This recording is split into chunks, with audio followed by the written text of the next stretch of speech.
The most used method to fix no sound issue is to reinstall DirectX. Also, you can fix more than no sound errors with this reinstallation. You have download link in video description. Good luck. And please subscribe. What you see now, it is my folder where I have already downloaded DirectX from video description.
Catch that horse.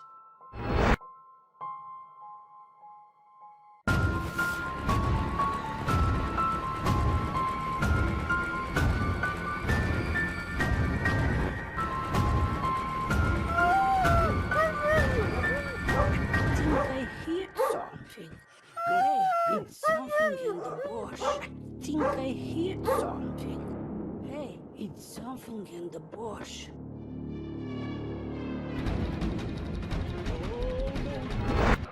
We have invited guests.